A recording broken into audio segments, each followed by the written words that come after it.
아, 우리가 이제 이제 네 번째 시간인데, 네 번째죠. 근데 이제 개관하고 뭐 그러다 보니까 창세기로는 이제 두 번째 시간이에요. 그래서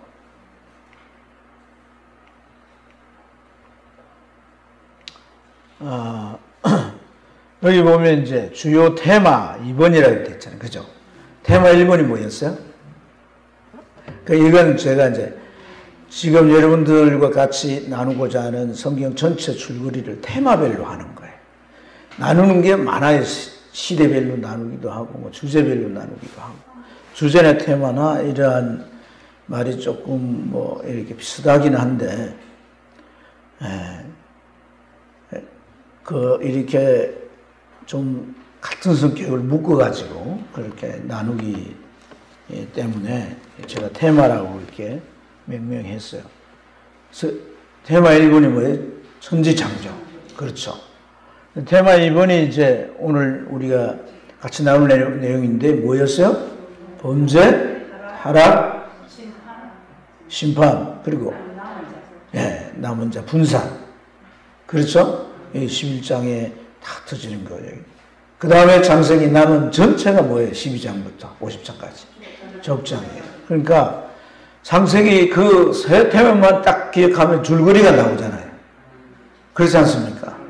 홍수 시대, 노아 시대, 계속 해서 출애굽 시대, 아브람 시대, 족장 시대, 이렇게 하면서 시대를 계속 나누는데 어떤 시대인지 나중에 시대가 너무 많이 나눠지면.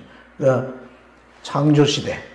창조로부터 이제 시작이 됐지만 결국 인간이 범죄하고 그렇게 해서 이제 타락하고 하나님 심판하고 구원하시지만 새롭게 시작했으나 또 이제 하나님께 도전함으로 분산돼 버리고 말이죠. 그리고 이제 족장인데요. 우리가 범죄는 지난 시간에 다뤘잖아요. 그죠? 그렇죠? 대답을 안 하셨습니까? 범죄는 다뤘단 말이에요. 그래서 우리가 이제 타락부터 이렇게 쭉 다루게 되는데, 자, 우리 창세기 이제 4장 1절, 7절까지 내용이 가인과 아벨의 얘기인데, 가인과 아벨이 하나님 앞에 각각 제사를 지냈잖아요. 그죠? 그래서 가인은 그가 농사 지으니까 농산물로 하는 제사. 또 아벨은 목축하니까 이제 자기 키우는 가축으로 제사를 지냈어요. 근데 결국 그 제사 중에 하나님이 아벨의 제사는 받고 또 가인의 제사는 받지 아니하셨단 말이에요. 그렇죠? 그걸로 인해 어떻게 됩니까? 가인 동생을 아무도 보지 않는 가운데 어서 오세요 쳐 죽이는 거예요. 첫 살인 죄가 이런 여기 어서 오세요는 없어요. 우리 성경 강좌 시간이니까 설교 시간에 못해요.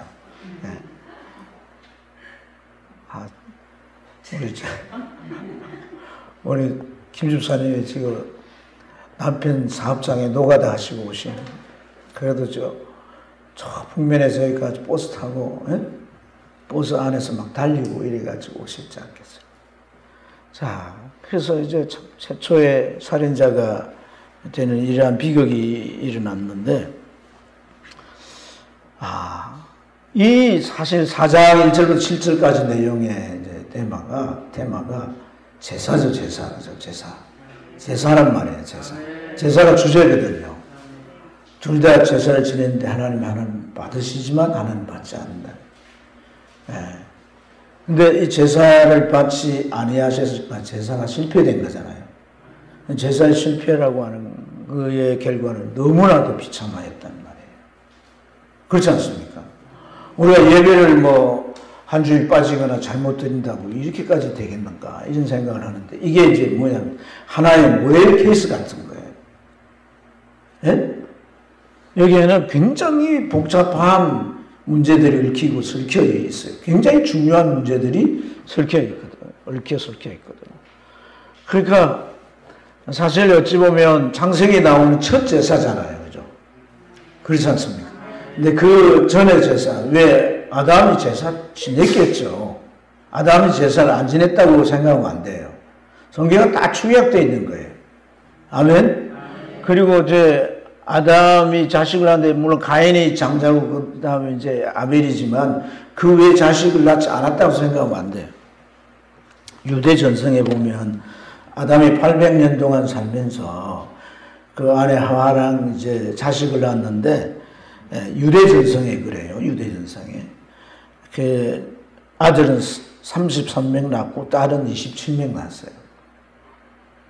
놀라지도 않네요. 네?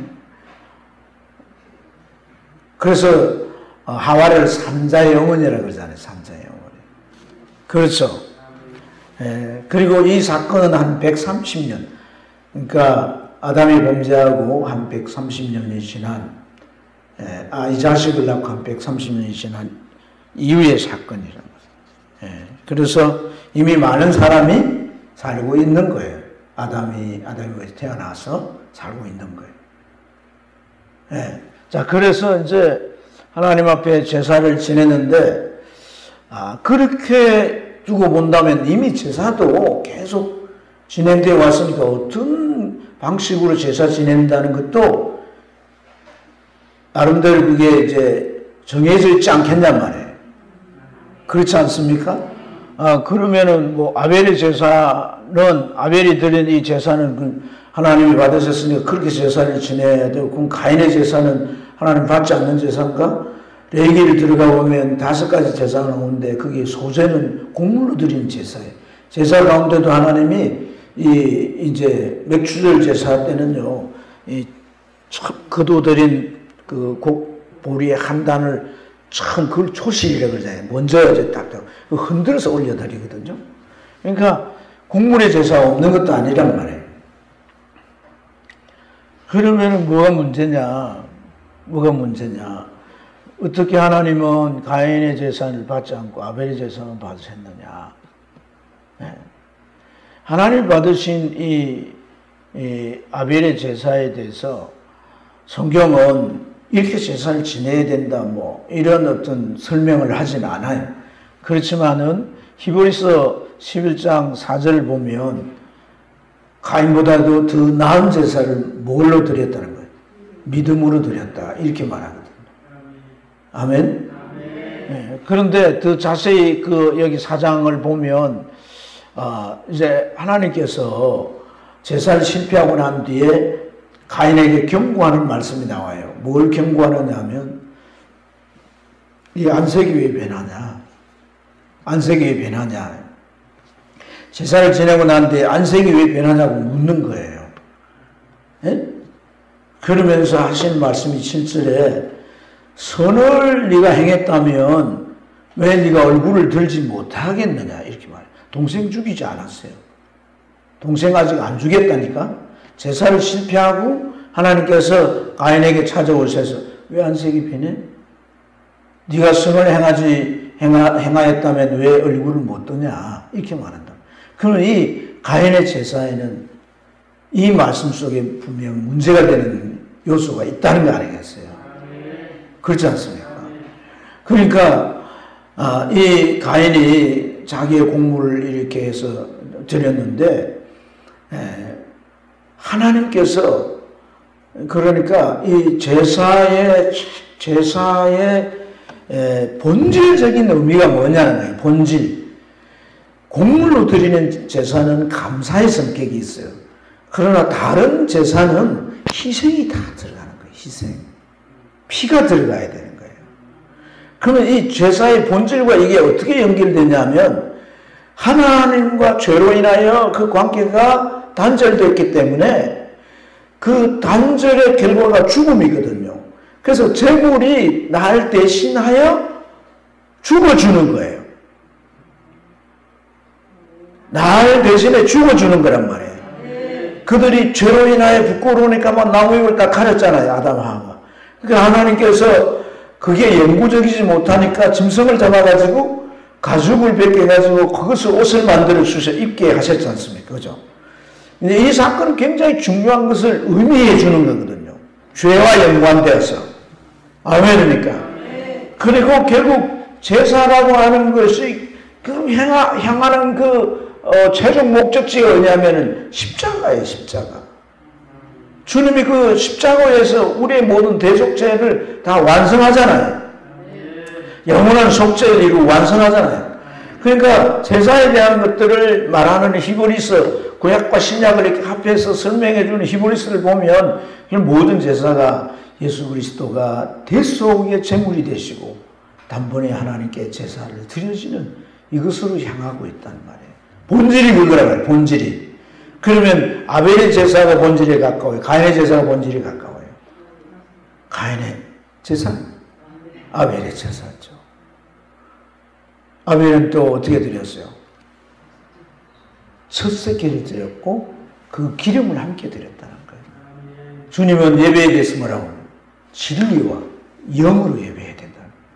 영은 성령이고 기름이라고 하는 것은 그 성령의 역사를 함의하고 있잖아요. 아멘. 그러니까 아벨이 믿음으로 제사했다는 것은 정말 아버지 아담이 제사했던 것, 그 많은 사람들이 제사했던 것, 그런 어떤 그 제사의 흐름을 따라 했고, 그는 또한 첫 새끼를 드리는 이러한 하나님에 대한 마음, 정성, 이런 것들이 거기에 포함되어 있었단 말이에요.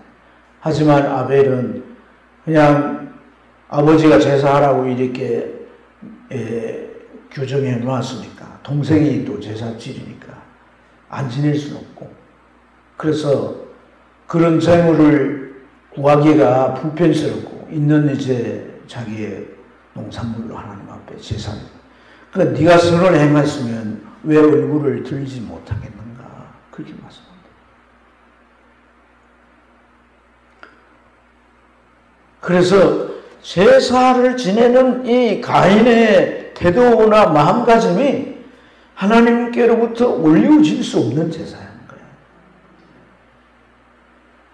우리가 이 자리에 앉아있다고 예배가 올려진다고 생각하면 안 된다는 얘기예요, 그게. 우리의 마음과 우리의 태도가 정말 중요하고 본질적으로 우리가 하나님 앞에 드려지는 예배 행위, 구약시대로 말하면 이 제물 같은 것이 무엇이어야 하느냐는 거예요. 우리는 하나님 앞에 나아갈 수 없습니다, 죄 때문에. 오직 예수 그리스도를 의지해야 되는 거예요. 예배할 때마다 우리는 십자가의 현장으로 가야 되는 거예요.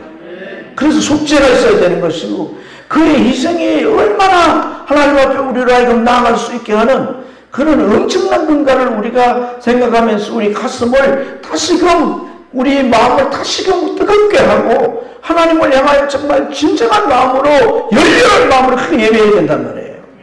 그냥 앉아가지고 그냥 우리가 그냥 그래서 목사가 만담이나 하고 웃겨주고, 귀에 아주 듣기 좋은 소리 해주고, 그리 하면은, 은혜 받았다 그러고, 그 예배가 마치 하나님께 올려지 가는 것처럼 이렇게 우리가 생각할 수가 있거든요. 이 얘기했는데 벌써 시간이 엄청 가버려요. 그래서 우리가 참 중요하게 깨달아야 되는 게 뭐냐면, 이러한 예배 실패의 결과로, 자, 요한일서 3장 12절 말씀에 가인이 누구에게 속해버렸다는 거예요? 악한 자에게 속해버렸다는 거예요. 악한. 그러니까 제사가 잘못되고 그 선한 마음으로 하나님 앞에 선한 행위로 제사를 안 지낸 그 결과 하나님이 그냥 똑같이 안 받았으면 모르는데 아벨의 제사를 받아버리셨단 말이에요. 그러니까 자기의 모든 이제 했던 일은 다 무용지물이 된 거 아니에요. 그러니까 안색이거나 기분이 나쁜데 그런 상태에 하나님의 경고가 왔지만은 그 경고도 제대로 받아들이지 않고 이제 그런 마음을 가지고 있으니까 악한 딱 접붙여져서 동생을 쳐 죽여버리는 그러한 결과를 초래하게 되고, 그 엄청난 첫 살인죄는 땅이 더 저주를 받아야 되고, 그럼 부모님과 함께 살 수도 없고 에덴에서 동쪽으로 가서 그는 이제 유리하다가 침착하게 됐다는 거예요. 그러니까 이것은요, 우리 성경 전체에서 이 제사라고 하는 것은 죄를 범죄한 인간이 하나님 앞에 나아가는 유일한 방법인데, 이걸 엄청나게 중요하게 여겨야 된다는 겁니다. 정말 우리가 예배를 중요하게 여겨야 된다는 거예요. 예. 그러니까 수많은 양과 소를 잡아 죽이고 이렇게 제사했지만은 본질적으로 하나님이 받을 수 없는 제사를 지냈기 때문에 하나님과의 자기들 생각에서 관계가 되어 있다고 생각하고 하나님이 우리 제사 받으셨다고 생각하지만 실제적으로 하나님과 어떤 교통도 일어나지 않고 영적으로 캄캄해졌기 때문에 그 예수님 당시 제사장들이나 또 대제사장이나 모든 종교 지도자들이 주님을 볼 수가 없는 거예요. 중요한 얘기예요. 중요한 얘기예요. 오늘 이 자리에 성령께서 역사하셔야 주님을 만나는 거예요. 예배에 주님을 경험하는 거예요. 하나님의 말씀이 들리는 거예요. 내가 고쳐지고 회복된다는 거니까. 내가 일어서지는 거라니까요. 그러니까 이게 얼마나 중요한 건지 몰라요, 이게. 그래서 여기에 제가 비중을 두고, 그래서 우리가 하나 더 깨달아야 되는 게 뭐냐면, 자, 이 생명의 계대, 믿음으로 이제 아담이 범죄한 이후에 가인과 아벨을 낳았어요. 제사라고 하는 것은 하나님과의 관계 속에서의 교제를 의미하잖아요. 그죠? 그렇지 않습니까? 그런데 이 가인이 아주 불성실하게 제사함으로써 제사가 안 된 거에 대해 기분 나빠하는 이제 잘못된 상태를 타고 사단이 들어가서 사단이 결국 하는 것이 뭐예요? 아벨을 죽여버렸다는 거예요. 사탄의 의도가 뭡니까? 사탄의 의도가 인간을 범죄케 하고 그 다음에 다시금 인간이 하나님과 교제하려고 하는 그 교제를 단절시켜버리는 거예요. 교제가 가능해졌던 사람을 죽여버림으로 하나님과의 교제가 이루어지지 못하게 했다는 거예요. 여러분 창세기를 자세히 읽어보면 이게 굉장히 중요한 주제입니다. 네. 사탄은 계속해서 인간이 이 번성에 가는 가운데 하나님과의 실제적인 교제가 일어나지 못하도록 이렇게 해요. 그래서 아벨 대신에 셋이 태어나도 셋도 하나님과 교제하지 않고 에노스죠. 에노스 맞아요. 에노스 때 그때 비로소 사람들이 하나님의 이름을 부렸다는 거예요. 비로소라는 부사는 뭐예요? 비로소란 말은 이제 여기서부터 하나님의 이름을 불렀다는 거 아니에요. 하나님의 이름은 뭐 부를 수 있죠. 하나님 부를 수 있죠. 그 하나님의 이름을 불렀다라고 성경 창세기 제가 그렇게 말했다는 것은 하나님이 이름을 부를 때 하나님이 하고 대답했다 이 말이에요. 그 말이. 이름을 불러서 그 부른 이름이 대답으로 돌아왔다는 거죠. 교제가 이루어졌다 그 말인 거예요. 그래서 이 사단이 뭘 지금 사탄이 다가와서 망가뜨리고 그리고 끊어버리고 그리고 아주 말살시켜버리는가 이걸 주시해야 한단 말이에요. 그렇게 생각할 때 우리가 이게 내 예배에 사탄이 얼마든지 뭐 할 수 있다? 공격할 수 있다. 이 예배라고 하는 것이 내가 회복되고 주님과의 교제가 일어나는 이 엄청난 사건인데 성령이 역사한다면 이게 정말 내가 영으로 살아나는 건데 이게 사탄이 내가 상태가 좋지 못하고 그럴 때 사탄은 그 예배를 통해 하나님께서 부어주시는 그런 놀라운 축복이 아니라 사탄으로 말미암아 온갖 저주와 불행들이 연속될 수밖에 없다는 사실. 기억해야 합니다. 기억해야.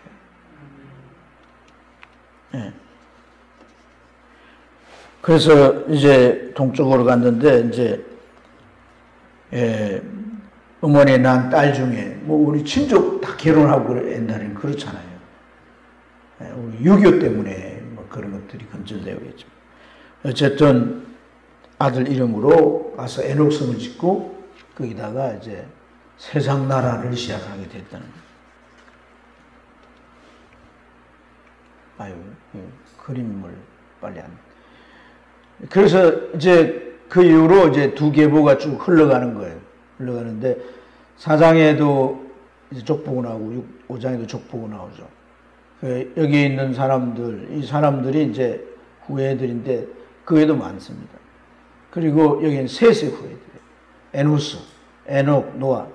후예들이 많이 있지만 이 사람들은 하나님과의 교제가 이어진 사람들입니다. 아멘. 그 당시에 많은 사람들이 살고 있었어요. 그래서 가인이 물은 나를 만난 자가 나를 죽일 거라고 얘기하잖아요. 그렇지 않습니까? 이 가인의 저지른 죄가 큰 거죠. 자, 그래서 여러분 이제 중요한 게 뭐냐면 이 계보를 따로 나누어서 써놓은 거예요. 섞어 써놓은 게 아니에요. 다 아담의 자손이니까 섞어 써놓을 수 있잖아요. 근데 섞어 쓰지 않고 나누어서 써놓았어요. 이걸 뭐냐면 구분해 놓는 겁니다. 성경이. 아멘.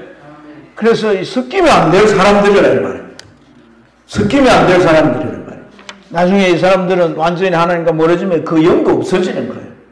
영적인 이 소위 영적인 기능이 전혀 일어나지 않는 거예요. 혼과 육만 가지고 사는 거예요. 그 사람들하고 섞이면 안 되는 겁니다. 아멘. 네. 그러면 어떻게 급속히 타락하고 나중에 심판을 초래할 수밖에 없는 거예요. 엄청난 속도로 타락하게 돼요.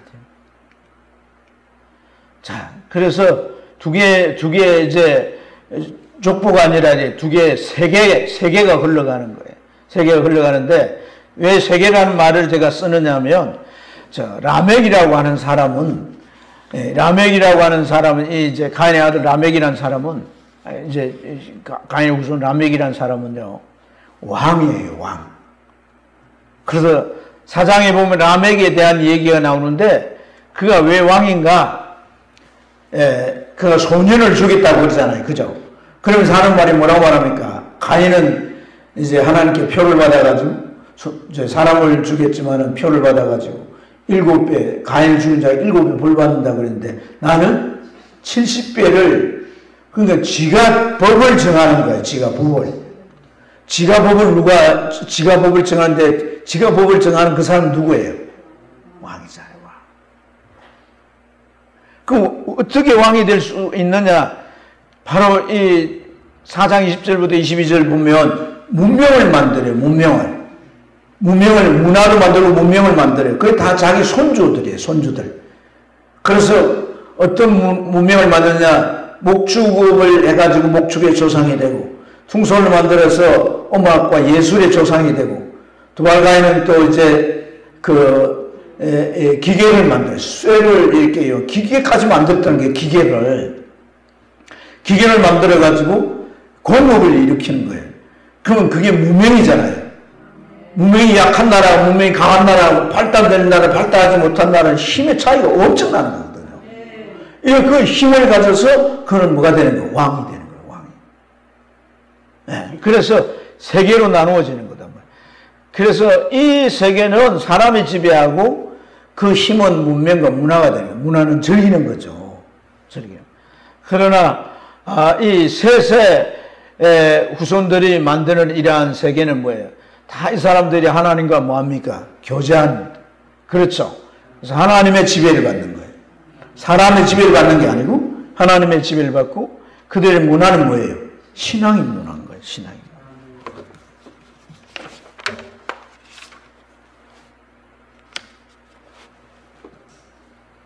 그래서 이제 신앙이요, 에노스 때는 하나님의 이름을 불렀지만 에녹 때는 하나님과 뭐 했어요? 동행했다는 거잖아요. 그러면 하나님과의 교제가 어떻게 돼요?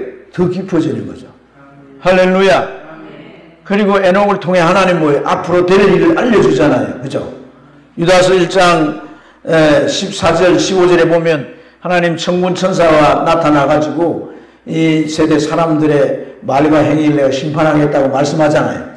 그때부터 이 에녹이 하나님과 동행하지 않습니까? 할렐루야. 그래가지고 무드셀라를 낳았는데 무드셀라는 뭐예요? 하나님의 심판하는 경고잖아요. 그가 죽으면 세상 끝이 온다는. 그래서 이 노아가 홍수를 만날 그때까지, 노아 홍수가 시작될 그 해 무드셀라가 죽는 거예요. 그때까지 무드셀라는 뭐 하는 거예요? 하나님의 심판에 대한 경고를 계속하는 거죠. 그 외에 나머지 사람들은 뭐예요? 다 뒤섞여 버리는 거예요. 그래서 6장을 보세요. 하나님의 아들들과 사람의 딸들이 서로 좋아가지고 결혼했더니 하나님의 영이 떠나버렸다는 거죠. 세상에 죄가 가득 차버렸다. 생각부터가 악하다. 이렇게 이제 돼버린 것을 볼 수가 있습니다. 그래서 뭐 하면 안 되는 거예요? 뭐 하면 안 돼요? 뒤섞이면 안 되는 거예요. 어차피 섞였으면 어쩔 수가 없지만. 예? 여러분 자녀를 섞이게 하면 안 돼요. 예? 나중에 성경을 찾아볼 텐데. 그러니까 자 보세요. 창세기 6장이 번성하고 통혼하고 영이 떠나버리고 네피림이라는 이 지배자들이 당시에 엄청난 극우들인데 이 지배자들. 이 네피림 가지고 이상한 얘기하는 사람들이 있어요. 유전인자가 다르고 뭐 어쩌고 천사들의 뭐 변형된 뭐 인간도 아니고 천사들 재산 그런 헛소리 하는 건 절대 들으면 안 돼요. 그런 거 없어요. 성경이 정확하게 말하지 않는 걸 막 끼매가지고 하는 건 다 이단적인 겁니다. 건강하게 성경을 이해해야 되는 거예요. 건강하게. 뭐 아주 신비한 게 없을까? 정통방통. 그러다가 큰일 납니다. 그래서 고린도후서 6장 14절부터 18절에 보면 섞일 수 없는 걸 얘기해요. 의와 불의가 어떻게 섞이냐? 절대 섞일 수가 없는 거예요. 어둠과 빛이 어떻게 섞이냐? 그리스도 베리알이 어떻게 섞이냐? 하나님과 우상이 어떻게 섞이느냐? 왜 섞일 수가 없는 거예요? 질적으로 하나가 될 수가 없는 거예요. 질이 다른 거예요, 질이. 아멘. 둘 중에, 섞이면 둘 중에 하나가 약화되고 나중에 없어지게 돼 있어요. 아멘. 그러니까 섞여 있는 사람은 정말 전투적으로 신앙생활을 해야 되는 겁니다. 이런 얘기를 여러분이 잘 들으셔야 돼요. 아멘? 왜냐하면 섞여 있으면 자꾸 영향을 받게 되고 주고받는다.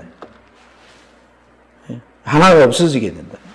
그래서 이러한 상황 속에서 결국은 완전히 타락해버리고 노아 식구엔 안 남더는 거예요. 이걸 우리가 잘 기억해야 합니다. 노아 식구엔. 여러분 생각해 보세요. 남편과 아내가 신앙생활을 해도 자녀들 신앙 세우기 힘들어요. 어쩔 수 없이 교회는 나왔지만 얘가 주님 만날 때까지 시간이 걸려요. 근데 그 중에 하나가 안 믿는다고 생각해요. 애들이 자꾸 가다가 탈이 나는 거예요. 그 안 믿는 엄마나 아빠를 딱 등에 업고 교회를 안 나가는 거예요. 그러면 교회 데리고 나가고 하면은 안 믿는 아빠가 뭐 자유롭게 해야지. 뭐 신앙 자유롭게 뭐 이러면서 그냥 딱 바리게이트를 쳐주고 이렇게 해주는 거예요. 그러니까 결국은 어떻게 노아 식구밖에 안 남더라 이 말입니다. 진리를 제대로 알아야 되는 거예요. 진리를. 네. 그래서 정말 하나님의 관심이 뭐냐면요. 이 관점 포인트를 하나님 관심은 믿음의 계대가 이어지는 겁니다. 사탄은 자꾸 끊어버리려고 하고 그죠? 섞어버리려고 하고 이 계대가 이어지도록 하나님 애를 쓰시는 거란 말이에요. 아멘. 그 하나님의 그 의도가 뭐예요? 어떻게 해서든지 예수님이 오셔야 완전한 이 구원이 이루어질 수 있고 하나님 창조하신 하나님 나라를 완성할 수 있기 때문에 하나님 열심으로 그 일을 계속 하나님 인내하시고 긍휼 베푸시고 사람들이 많은 사랑을 베푸시면서 그렇게 행해 가시는 줄로 믿습니다. 아유 주여 시간이 자 그래서 우리가 이 세상에서의 삶을 생각할 때 죄에 대한 이해가 분명해야 돼. 윤리도덕적인 것도 죄지만 본질적으로 성경은 그걸 죄라고 말하지 않습니다. 관계입니다. 관계. 아멘. 이 관계라고 하는 것을 우리가 깊이 깨달아요. 예, 죄가 뭐라고요? 관계 문제라는 거죠. 예. 이 관계 문제라고 하는 걸 우리가 참 깊이 깨달아야 돼요.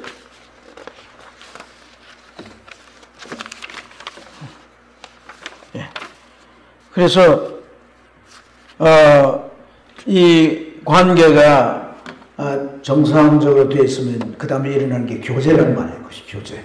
그래서 신앙생활은 예수를 믿고 내가 그 관계가 하나님과의 관계가 회복됐잖아요. 그 다음에 우리는 정말 집중해야 되는 게 뭐냐? 교제입니다. 교제. 교제는 뭐예요, 지금? 지금 앞에 있는 사람 내가 교제하면 대화도 해야 될 거 아니에요. 그렇죠. 보여야 될 거 아니에요, 보여요. 손도 잡고, 그죠? 같이 뭐 이제 활동도 하고, 그죠?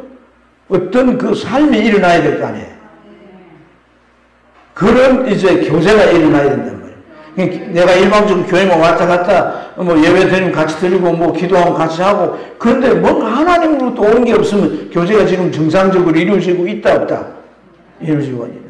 비율적으로 약할 수는 있죠. 그게 천자명자 1대1로 하나님과 풍성한 교제가 이루어지도록 추구하는 게 신앙생활이에요. 그게 생명력이라는 거예요. 생명력.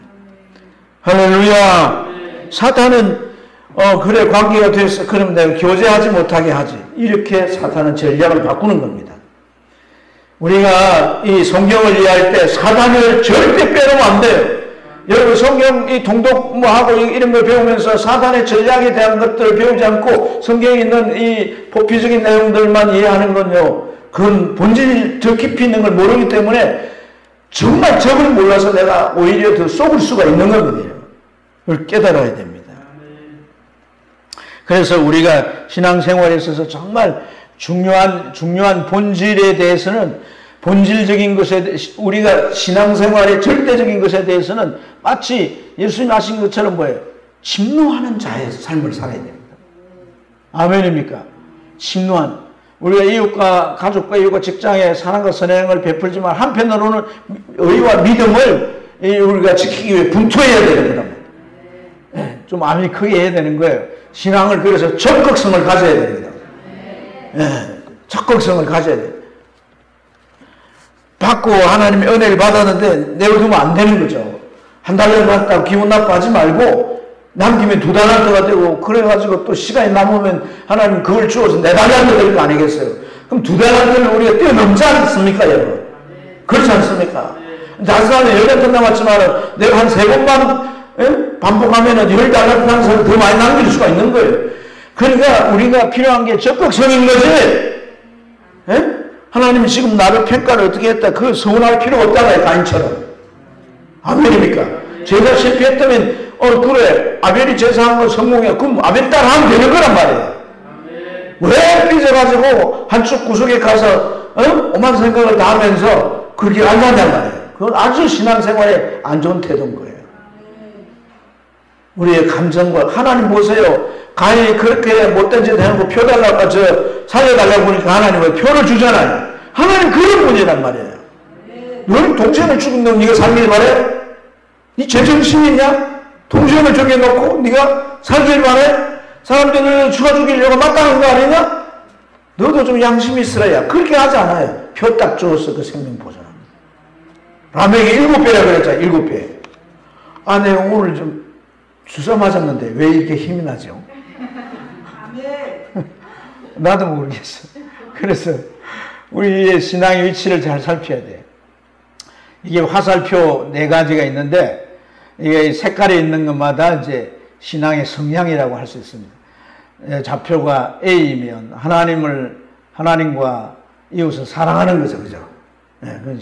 우리가 이제 지금 두 구도를 가지고 생각을 하는 거죠, 그죠? 두 구도. 그러니까 섞이면 안 돼. 그러니까 막 상종도 안 하고 막 그러면 안 돼. 사랑해야 되죠, 그죠? 사랑. 그 영혼을 불쌍히 여기고, 그죠? 우리 선을 뵙고 사랑해야 돼. B면 하나님을 사랑하는데 이웃은 안 사랑해. 그래서 이것은 좀 보면 신앙이 종적인 행태로 가 있는 사람. 신비를 찾고. 이런 신앙도 좀 건강하지 못한 거예요. 하나님을 사랑하면 신비가 있는 거예요. 할렐루야. 이웃을 사랑하면 거기에 또한 그 이웃과의 교제가 더 풍성해지게 되는 줄로 믿습니다. 어휴. 그래서 C면 하나님은 사랑을 하지 않고 또 이웃을 사랑하는 거예요. 이건 도덕적인 종교예요. 도덕적인 종교. 교회 다니면 뭐하냐? 선행을 해야지. 착한 일 해야지. 뭐 이런 거 강조하면서 그런 거 못하면 구원도 받는다는 식으로 도덕적인 종교. 그리고 B면 하나님도 안 사랑하고 이웃도 안 사랑해요. 그리고 뭐 자기 가족만 사랑하는 불신자죠. 그래서 이러한 약간의 우리가 신앙을 좀 이런 것을 한번 기웃거려 봤습니다. 자, 하나님께서 결국은 뒤섞여서 죄에 물들어 버리니까 심판을 하시게 되는데 하나님 어떻게 준비하냐면 에녹을 통해 이걸 알리는 거죠. 그리고 무두셀라를 통해서 경고를 하시고 무두셀라는 홍수성까지 생존합니다. 그리고 이제 그의 아들 노아를 통해서 그 사이에 이 무두셀라가 할아버지죠. 그 사이에 이제 아버지가 있어서 노아가 태어났는데 그 노아를 통해서 하나님은 방주를 조성하게 합니다. 그리고 이제 그 방주에 동물들과 노아 식구들이 성선해서 40주의 홍수에서 구원함을 받게 되는 줄 믿습니다. 이들은 구원이지만은 세상은 심판인 거죠. 그죠? 그래서 그 결과 방주 바깥은 다 멸절됐지만 방주 안에 있는 것은 구원받고 새로운 세계로 세계가 시작됐다는 것을 말씀해 주고 있습니다. 이 방주 얘기를 세상 사람들은 안 믿죠. 그러나 여러분 믿습니까? 네. 우리가 믿는다고 할 때 어떤 근거들을 좀 가지고 있어야 돼요. 성경은 그냥 허무맹랑하게 얘기를 하지 않고 성경은 사실적인 사실적인 서술을 해놨어요. 사실적인 설명이 있단 말이에요. 그래서 이 노아 방주를 살펴보면 이제 방주가 구체적으로 치수가 어떻게 되어 있고 어떤 모양으로 지어라 이렇게 되어져 있는 거예요. 그래서 배가 직사각형 모양인데 거의 축구 운동장만큼의 크기에 이러한 이제 이 방주에 노아 식구만 아니라 동물들이 이제 암수가 다 탔다고 그랬잖아요. 그죠? 그렇죠. 지구상에 지금 다 발견된 동물들이 얼마나 되냐면 100만 종이에요. 100만 종. 근데 100만 종이 다 방주에 들어갈 필요는 없어요. 물고기류가 많잖아요. 그죠? 어류가 많잖아요. 어족들. 그 들어갈 필요가 없잖아요. 그죠? 호흡하는 이런 것들이 들어갔는데 주로 이제 포유류, 조류, 파충류, 양서류 이런 것들이 들어가요. 이런 것들을 다 모으면 암수를 모으면 35,200여 마리가 돼요. 35,200여 마리가 다 크잖아요. 코끼리 엄청 커요. 쥐는 너무 작잖아요. 평균치를 내야 될 거 아니에요. 그래서 적당한 평균치가 양이라. 그 양을 평균치를 내가지고 환산을 해보니까 125,280마리. 이걸 방주다 실으니까 3분의 1을 더 실을 수가 있는 거예요. 그리고 방주는 그 홍수에 엄청난 폭풍이 일고 파도가 치는데도 안전한 거예요. 왜냐하면 제일 밑에는 그 동물들이 다 칸칸에 들어가 있잖아요. 한쪽에 쏠리지 않거든요. 칸칸에 다 들어가 있단 말이에요. 그렇죠. 그러니까 이제 그게 마치 어떤 이제 상태냐면 오뚜기 같은 거. 오뚜기 밀면 발딱 일어나잖아요. 그죠?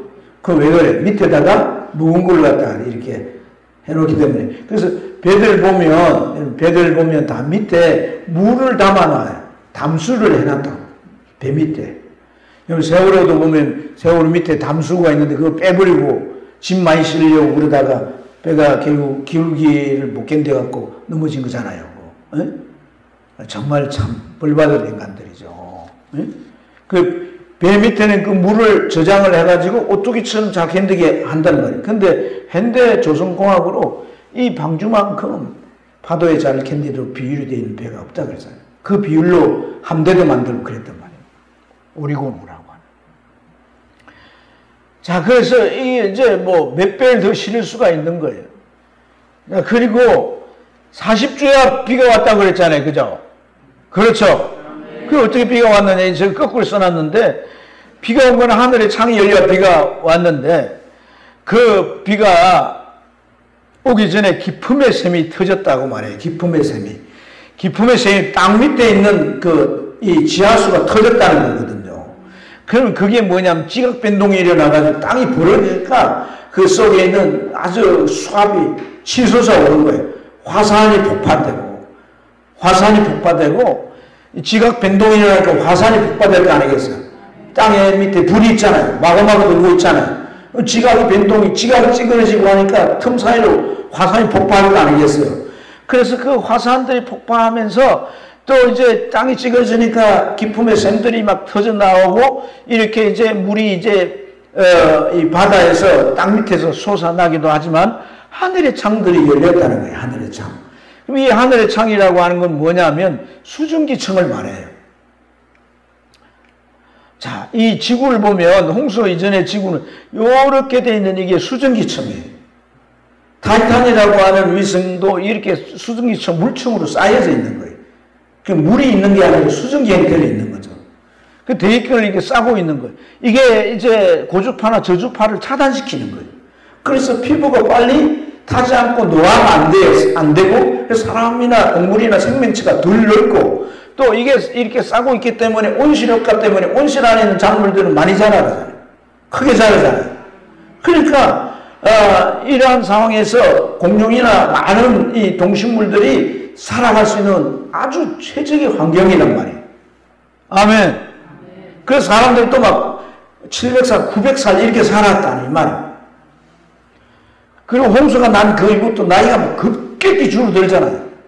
그렇죠. 벨렉의 나이가 270세인가 그렇잖아요. 아브라함의 나이가 170세라고 성경에 나이가 쭉쭉쭉 줄어들잖아요. 그리고 이게 이제 있을 때는 그냥 온실하고 처음 때 있지만은 이게 다 비가 돼 쏟아져 버리니까 이게 없으니까 어떻게 지구는 태양을 중심에 돌잖아요. 그죠? 그렇죠? 예? 하루에 지가 한 바퀴씩 돌지만 태양을 돌아야 이렇게 1년에 한 바퀴 돌잖아요. 그래서 뭐가 생기는 거예요?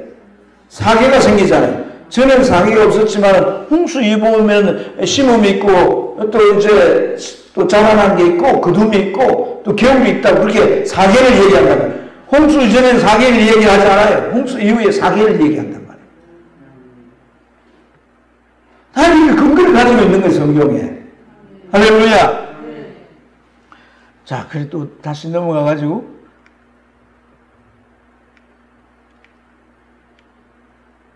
자, 그래서 이 하늘의 창이 열린 게 뭐냐면 화산이 폭발되면 분진들이 막 치솟아 하늘을 치거든요.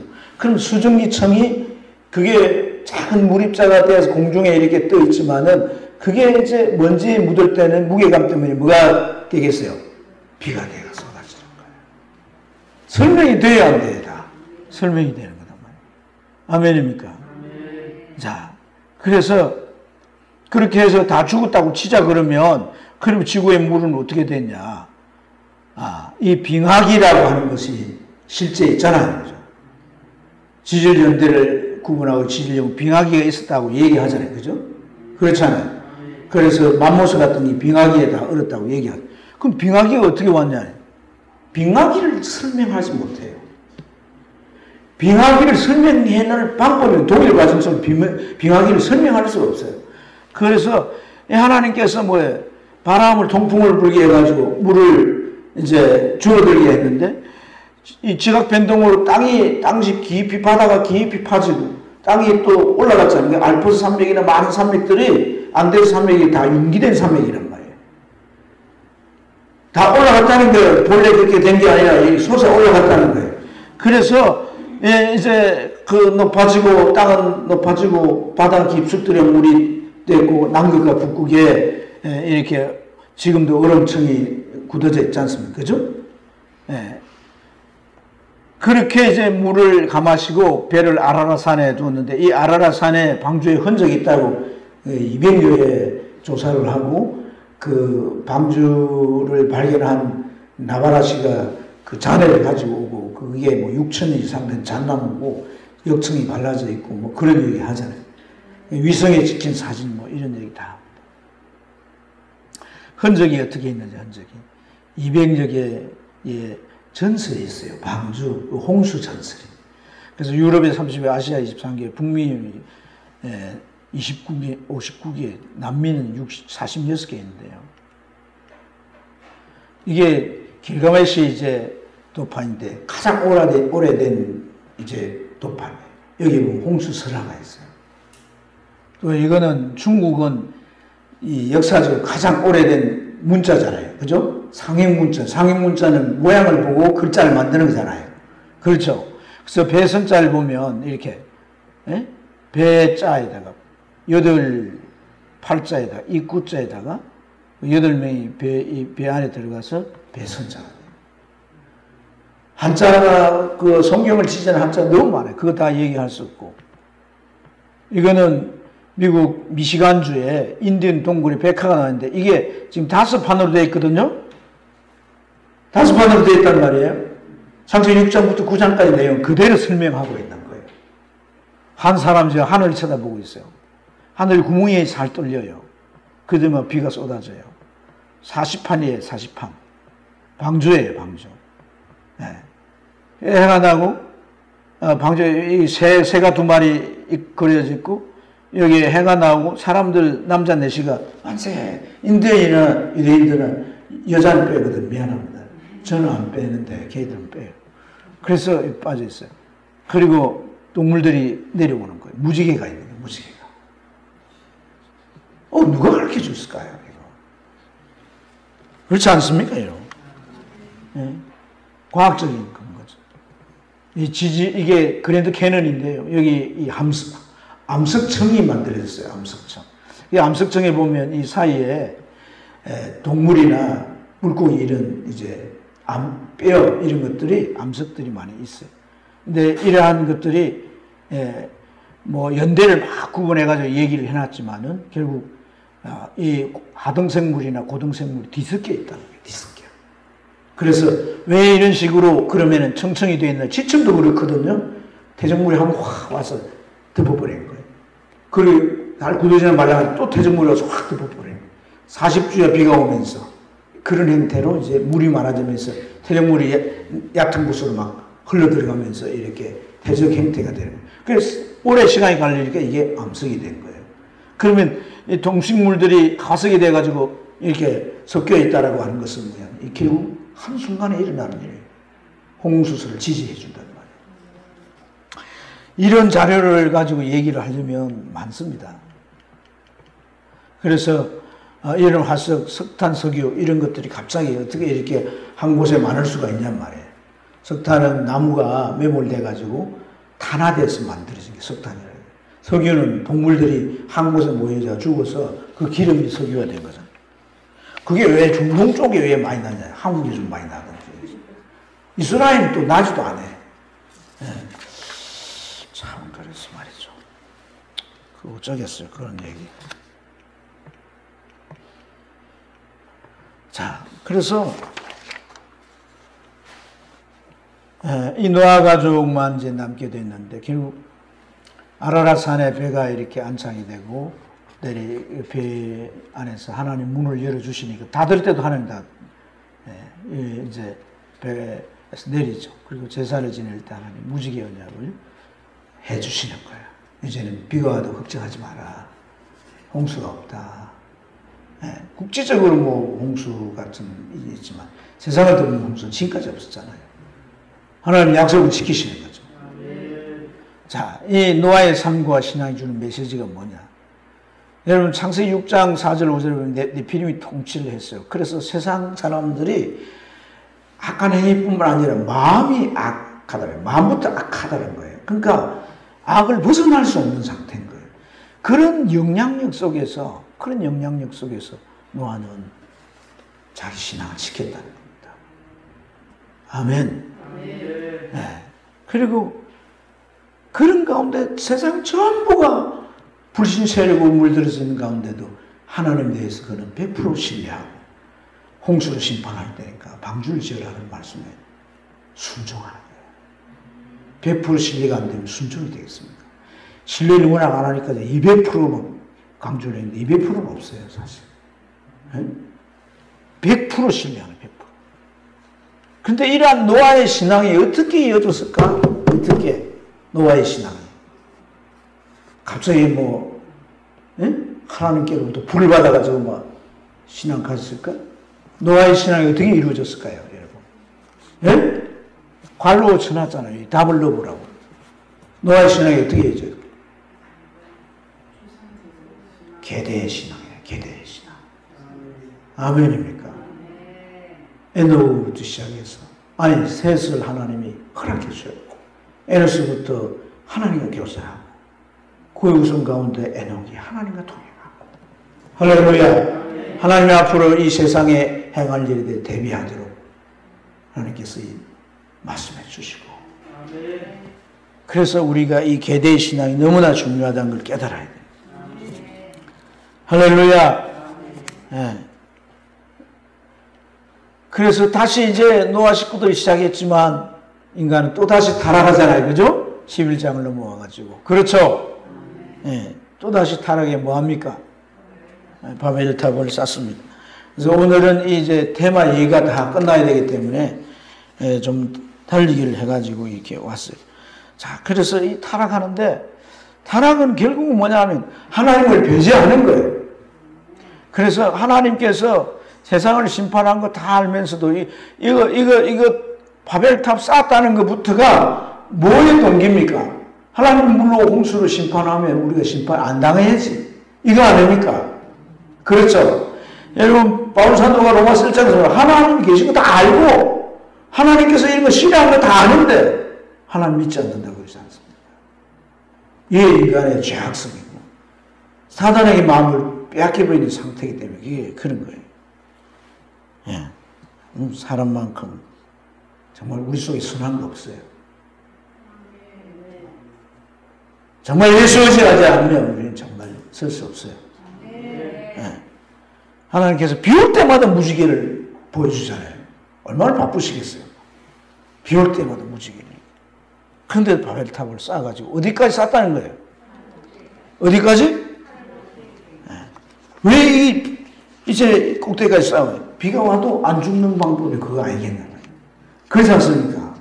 하늘 꼭대기에 쌓으면 하늘에 비가 오니까 거기 쌓으면 그 위에 올라가서 몇 명이나 올라갈는지 모르겠지만 이게 인간의 어리석음.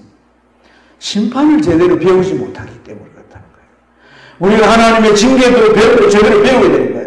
삶의 실패도 제대로 배워야 되는 거예요.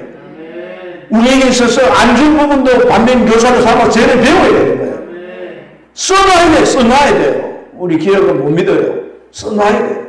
열기를 돌아봐야 돼요. 너희가 영대를 너희 선조들이 물으라 그러잖아요. 역대의 기록을 물으라 그러잖아요. 물으라. 앞만 보고 가는 게 잘 가면 모르겠지만 방향도 제대로 못 가면서 앞만 보고 가면 안 되는 거단 말이에요.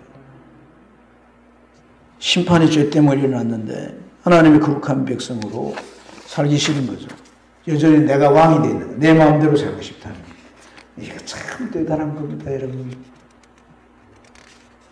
내 마음대로 살고 싶은 거예요. 그러면 하나님은 어떻게 하십니까? 흩어버리시는 거예요. 인간들은 뭉치면 산다.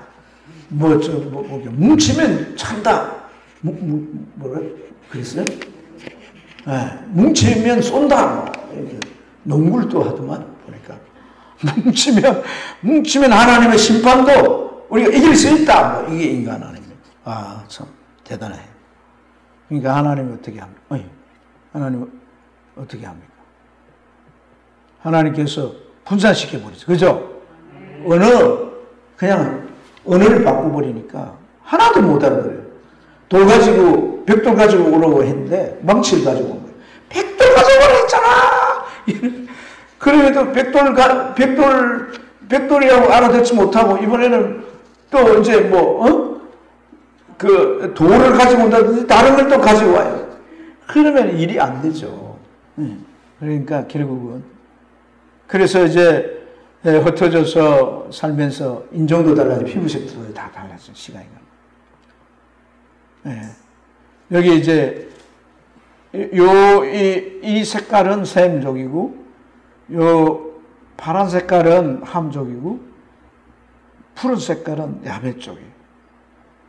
여기서부터 시작해가지고 다 신할평지 여기서부터 다 흩어져 버립니다.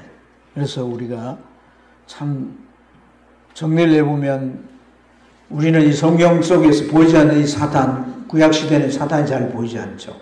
사탄이 지 실체를 주님이 오셔서 사탄 실체를 다 드러내버립니다. 사탄 실체를. 그죠?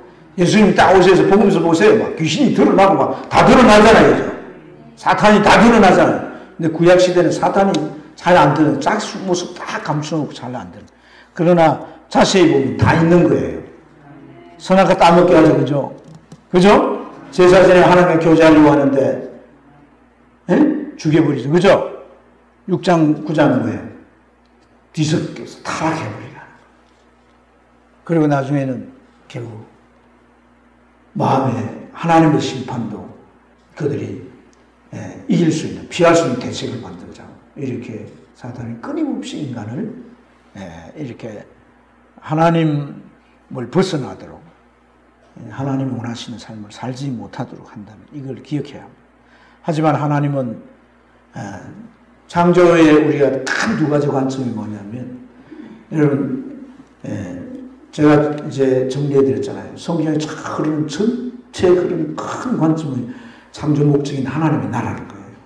그리고 구속사는 우리가 범죄이기 때문에 우리를 예수 그리스도를 보내셔서 대속해서 구원해가지고 다시 하나님의 나라의 백성을 만드는 거예요. 그리고 영원히 사는 거예요. 영원히 사는 거예요. 그럼 세상을 두신 것은 뭐예요? 하나님 나라의 백성을 만들어가는 과정이에요. 할렐루야. 아담이 완벽한 게 아니란 말이에요. 완벽하면 왜 선악과 다 먹어요? 그렇지 않습니까? 말씀을 계속 양육되어 가야 된단 말이에요. 네. 사단은 그걸 해방하고 방해하지만 하나님은 묵묵히 자기 나라를 세워가시는 거죠. 할렐루야! 그래서 정말 우리는 중립지대가 있다 없다?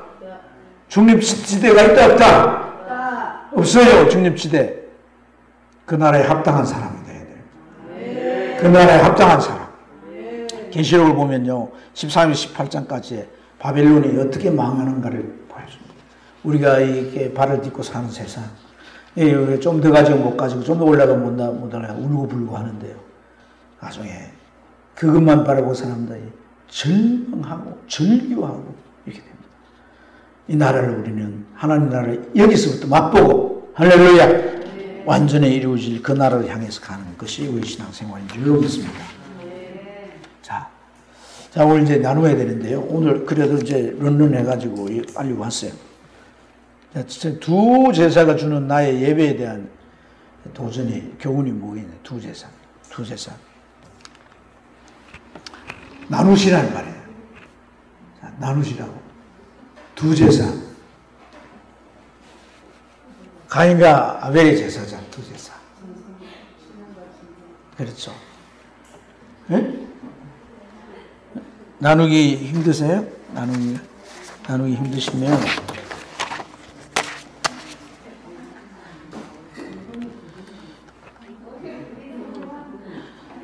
참 그렇잖아요. 참 가인 우리가 가인이 제사를 지낼 수 있도록 어른 되기까지 성장을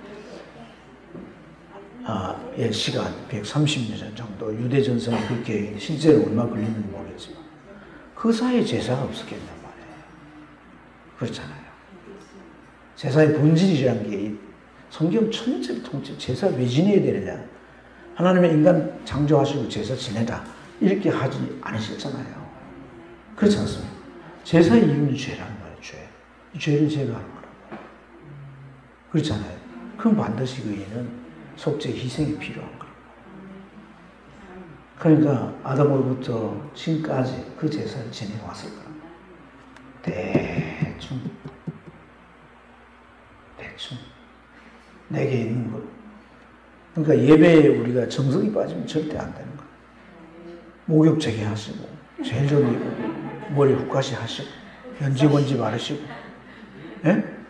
향수도 좀 이렇게 하시고 아멘.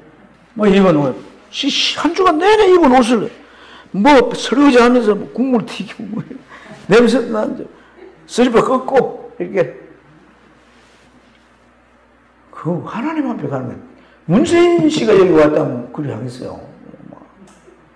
제일 미장은 자는데 어디야? 이렇게 가가지고 수십만 원 들여서 복구 안 한다고?